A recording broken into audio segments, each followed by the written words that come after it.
Hey there, TNG here, back again with a new bite-sized podcast episode. Joining me today is Danielle from an undisclosed location in Canada. Hi Danielle, please say hello. Hi TNG, it's great to be here with you on this new bite-sized podcast episode.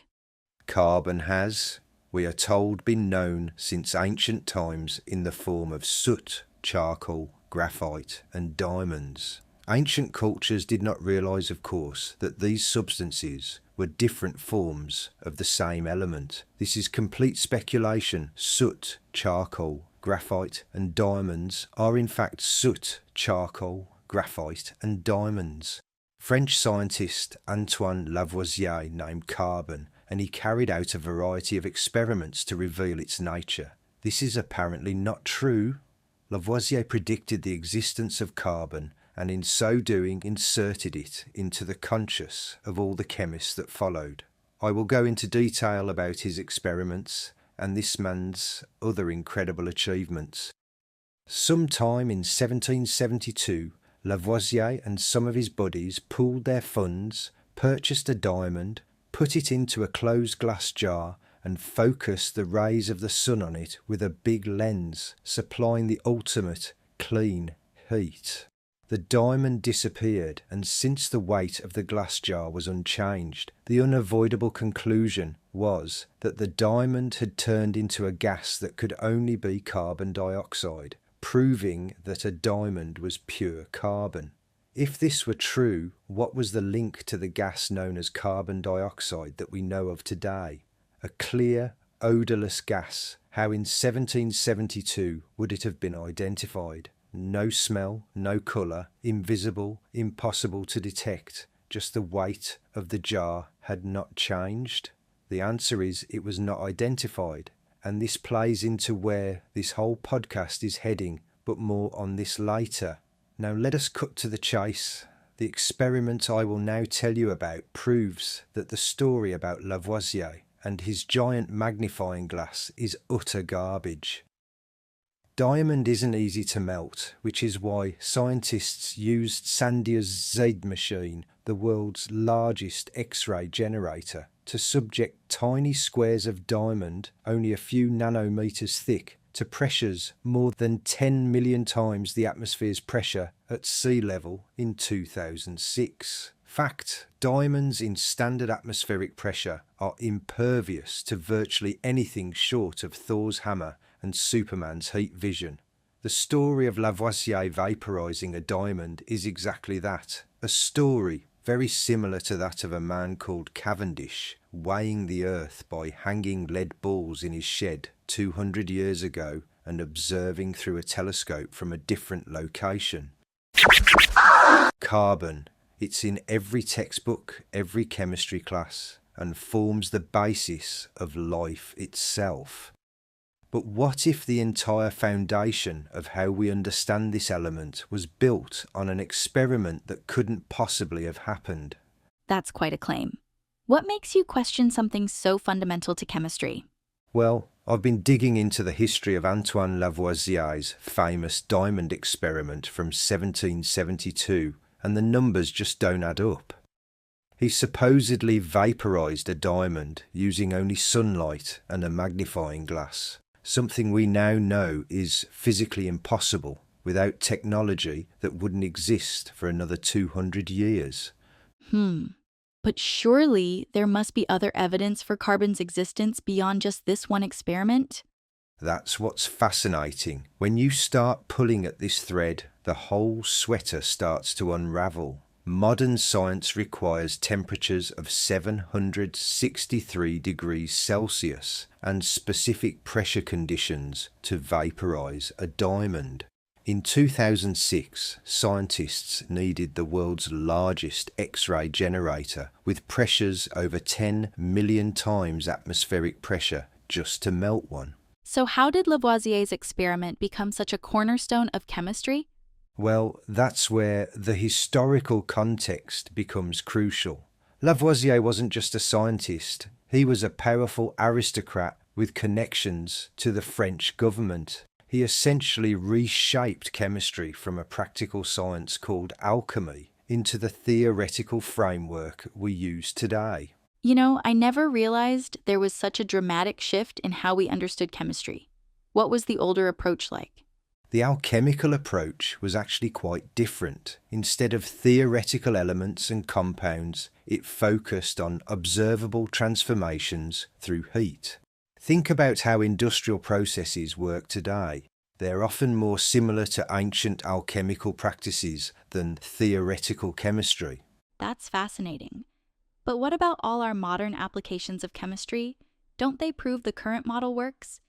Here's the thing, our models are useful for making predictions and creating new materials, but that doesn't necessarily mean they're accurate representations of reality. Look at pH levels. We think of them as measuring hydrogen ions, but what if they actually represent something more fundamental, like potential heat energy? You're making me question everything I thought I knew about basic chemistry. What about other elements? Take hydrogen, another Lavoisier discovery. We're told it's the most abundant element in the universe, making up 75% of normal matter. But when you look at the original experiments that establish these facts, you find similar inconsistencies and assumptions that were never really proven. So what are the implications of all this? Should we throw out our entire understanding of chemistry?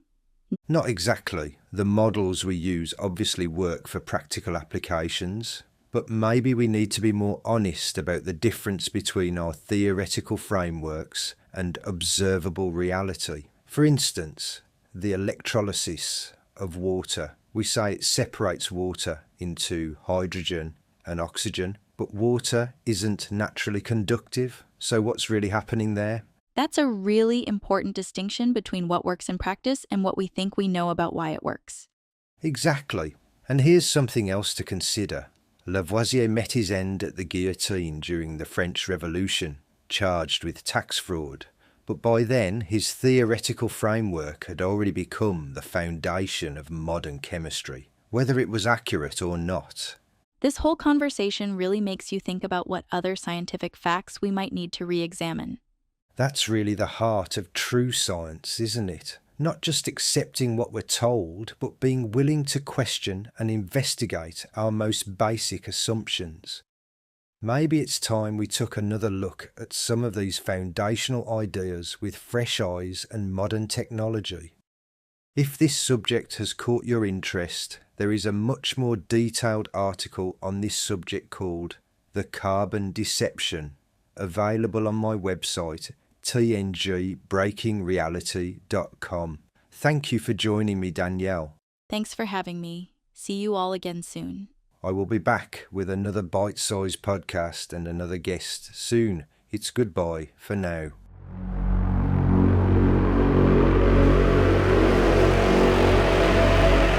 tngbreakingreality.com.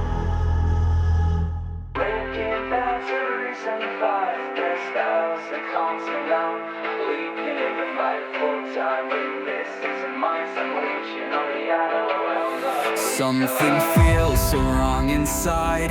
Every day we try to hide from the truth we can't deny. Broken world just passing by. Look around and see the pain. Clouds of doubt, a constant rain.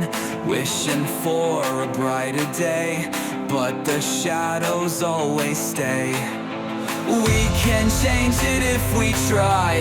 Lift our heads and aim so high. Love can be the reason why we give this world another try. Hearts are heavy, souls are bruised. Every chance seems to be used, but we'll fight and we'll refuse to live a life confused. Hope is just a step away.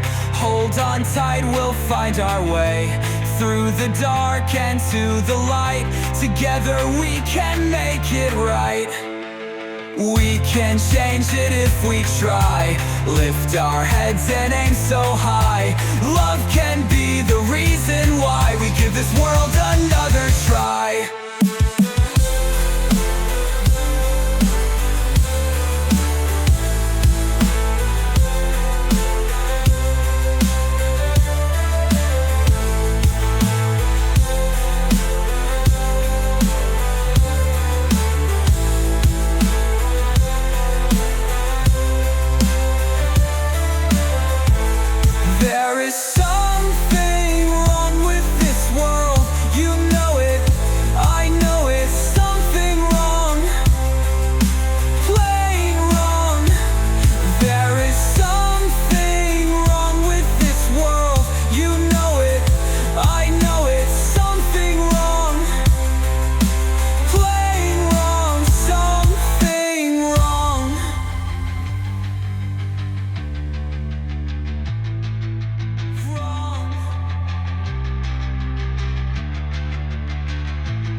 In a world where truth is often stranger than fiction, the line between reality and perception has never been more important.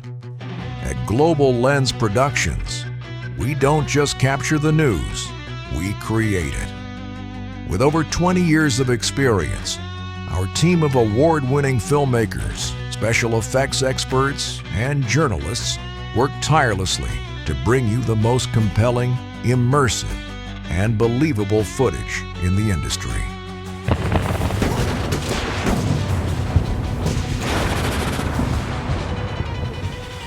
From conflict zones to political upheavals, we provide news networks with the visuals they need to tell the stories that matter. Our work has been featured on every major network, in every corner of the globe. At Global Lens Productions, we understand the power of imagery. That's why we go above and beyond to ensure every detail is perfect. From the costumes to the locations, the lighting to the sound design. When you work with us, you're not just buying footage, you're investing in a narrative. Whether you need a small-scale protest or a full-blown international crisis, we've got you covered. Our services are discreet, professional, and tailored to your needs. Global Lens Productions, where stories are made and the world takes notice. Because in today's media landscape, perception is everything.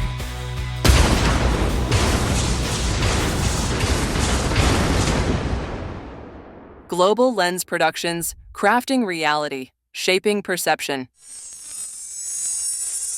Welcome to the real world.